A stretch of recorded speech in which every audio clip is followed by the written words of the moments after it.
Bueno, señores, este es nuestro espacio reservado, como ya les adelantábamos la semana pasada, a hablar de nuestros vinos, de los vinos de la denominación de origen Montilla Moriles. Y tenemos en nuestros estudios a José Ignacio Santiago Hurtado, licenciado en Enología, licenciado en Biología, que entiende mucho de estos vinos nuestros. José Ignacio, buenas tardes. Buenas tardes.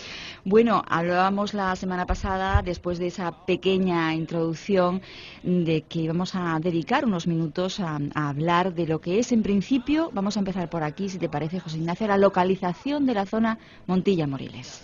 Pues muy bien, empezamos por aquí porque, claro, hay que saber que Montilla Moriles no solamente es Montilla y Moriles, que son los dos términos municipales que le dan nombre y apellido, ¿no?, a ese título tan emblemático de tantísimos años de nuestra zona.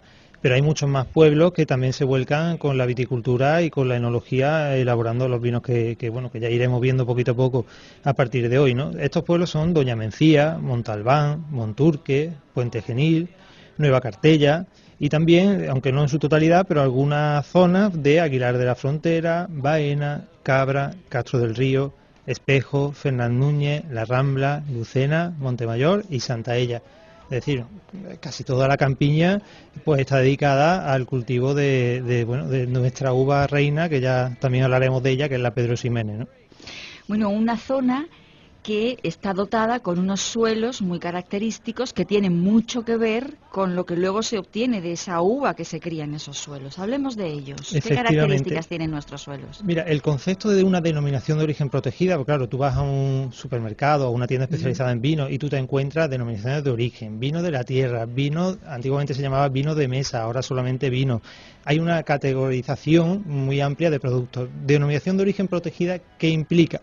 Pues que históricamente se haya hecho vino desde hace muchísimo tiempo y que históricamente se venga comprobando que se realiza y que se elaboran vinos de calidad. Importante eso, vinos de calidad. Pero además esos vinos de calidad tienen que ser diferentes a los de la localidad de al lado, los de la comarca de al lado. Y eso radica o se fundamenta en los suelos y en el clima. ¿Qué suelos tenemos en nuestra zona? Pues suelos muy pobres, suelos con un rico contenido en carbonato cálcico, son los que se llaman las albarizas, pero sobre todo en las dos subzonas de calidad, ¿no?, en la Sierra de Montilla y los Moriles Altos. Además, si los ves desde lejos, pues se ven los suelos totalmente blanquecinos. ¿Qué ocurre con ese carbonato cálcico, con esas albarizas? Pues que en las escasas lluvias que tenemos por aquí, pues son capaces de alcanzar o de retener un 30% aproximadamente de humedad. Claro, en el ciclo vegetativo de la uva, pues se necesita esa humedad para que vaya obteniendo, vaya cogiendo a través de las raíces poquito a poco lo que vayan necesitando para su ciclo y así obtener frutos de calidad. Bueno, esos son los suelos, pero hemos empezado ya con los calores. Todo cordobés que nos esté escuchando en este momento no tenemos que contarle nada porque ya lo sabe de sobra, y creo que esto también tiene mucho que ver con la crianza de nuestra uva, el clima.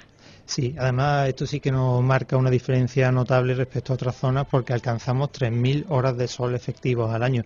Somos la zona con más horas de insolación.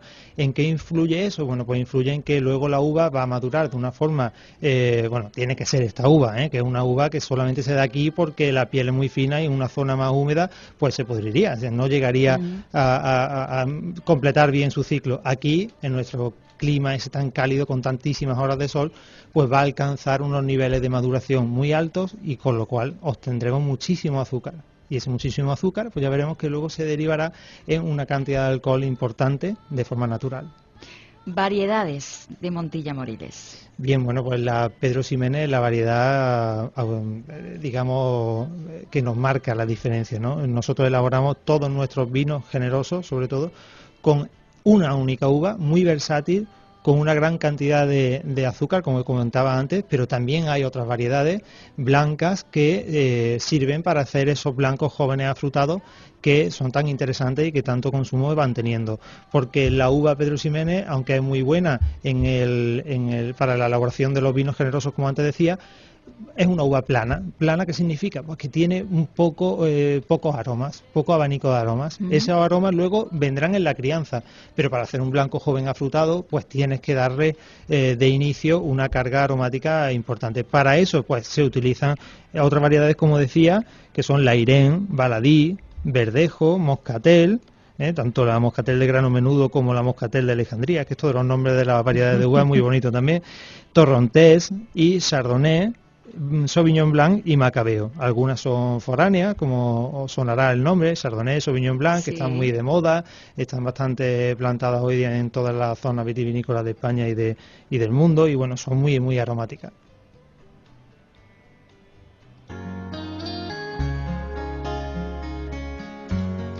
Bueno, pues vamos a terminar la lección de hoy, si te parece, José Ignacio, y vamos a hablar de los vinos jóvenes. De los vinos jóvenes, que tenemos a su vez que hablar de dos tipos de vinos jóvenes, tampoco para que no se complique mucho la historia y la gente cada vez, pues cuando lo tenga delante, sepa qué atenerse. Tenemos los blancos jóvenes elaborados con variedades de uva, la mayoría aromáticas, todas esas que acabamos de citar, y tenemos los blancos sin envejecimiento, que conocemos con el nombre de vino de tinaja. Diferencia, pues vino de tinaja está hecho solamente con la uva Pedro Ximénez y tiene más de 13 grados de alcohol, normalmente 13,5 hasta 15 aproximadamente. Ese es el vino previo a introducir en la barrica, en las botas, pero aquí no lo vamos a meter en las botas, lo vamos a filtrar, lo vamos a tener sin ningún tipo de envejecimiento, y los aromas que tendrá pues son aromas de fruta, de flores, pero en pequeña cantidad porque no es una uva muy aromática. A diferencia del blanco joven afrutado, llamémoslo así por diferenciarlo, pues al estar hecho con otras variedades que además se recogen de una forma más temprana para que alcancen menos contenido en azúcar, por lo tanto menos contenido en alcohol, pues van a ser más ácidos y con unos aromas mucho más intensos, aromas primarios, que son los aromas de flores, de fruta, de hierbas. En boca van a ser frescos, ácidos, pero no van a ser vinos muy, muy persistentes. También habrá que pensar en un acompañamiento gastronómico que no nos sature el recuerdo, la retronasal ni los matices de boca, ¿no? Bueno, pues la semana que viene más, se nos ha agotado el tiempo. Gracias, José Ignacio Santiago Hurtado, licenciado en Enología y Biología. La semana que viene seguimos hablando de nuestros Montilla Moriles. Gracias, hasta la semana que viene. Adiós.